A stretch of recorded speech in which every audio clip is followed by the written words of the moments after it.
प्यारे बच्चों, अस्सलाम वालेकुम वरहमतुल्लाह। आज का हमारा सब्जेक्ट है उर्दू क्लास 5th। तो सबक गुरु नानक देव जी। तो गुरु नानक देव जी में हमारा आज का टॉपिक है पहले अल्फाज मताजिद, उसके बाद मुज़क्कर के मोनस और फिर जुमलों में इस्तेमाल। तो बच्चों, सबसे पहले हम अल्फाज और उनकी मताजिद देखेंगे। बच्चों, नेक की जिद है बद, जैसे दिन की जिद रात है उसी तरह नेक की बद। तो उसके बाद फानी, फानी की जिद है ला फानी। तो नौकर की जिद है बच्चों आका, और गरीब की जिद है अमीर। तो बच्चों, उसके बाद मुज़क्कर के मोनस और मोनस के मुज़क्कर लिखिए। यानी जो मोनस हैं हमें उनका मुज़क्कर लिखना है और जो मुज़क्कर हैं हमें उनका मोनस लिखना है।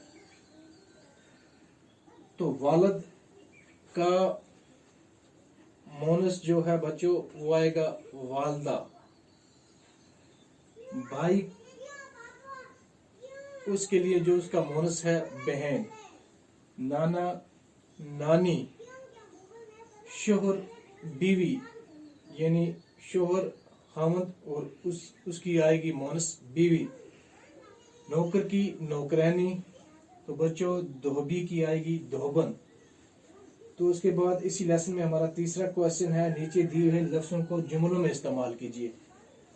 तो अल्फाज और जुमले जैसे मोहताज, तो हमें इस मोहताज को हमें जुमलों में इस्तेमाल करना है।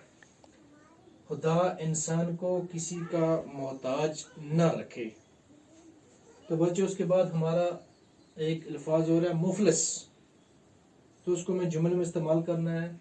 मुफलिस इंसान की जिंदगी मुसीबतों से भरी होती है, यानी मुफलिस गरीब को कहते हैं, यानी गरीब इंसान की जिंदगी जो होती है वो मुसीबतों से भरी होती है। तो बच्चों, उसके बाद है मुक़द्दस, यानी पाक। इसका मतलब है मक्का मुअज़्ज़मा एक मुक़द्दस मकाम है, यानी मक्का मुअज़्ज़मा जो है ये एक मुक़द्दस पाक मकाम है। तो पैदाश बोलते हैं, पैदाश को बच्चों हमें जुमलों में इस्तेमाल करना है। पैदाश के माने यानी पैदा होना। अल्लामा इकबाल रहमतुल्लाह अलैह की पैदाश सियालकोट में हुई। सियालकोट एक जगह का नाम है। तो अल्लामा इकबाल रहमतुल्लाह अलैह जो थे उनकी पैदाश सियालकोट में हुई। तो पैदाश को हमने यहाँ जुमलों में इस्तेमाल किया। तो गृहस्थी,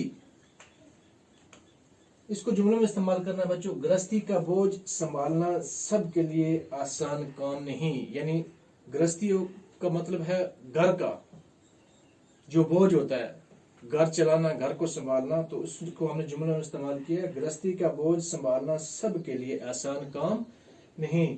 तो बच्चों, आज का हमारा ये टॉपिक था पहले अल्फाज मताजिद, उसके बाद मुज़क्कर मोनस, तो उसके बाद था जुमलों में इस्तेमाल। ये हमने लिया था गुरु नानक देव जी इस सबक से लिया था। तो बच्चों, आज का हमारा ये टॉपिक इतना ही। खुदा हाफिज़।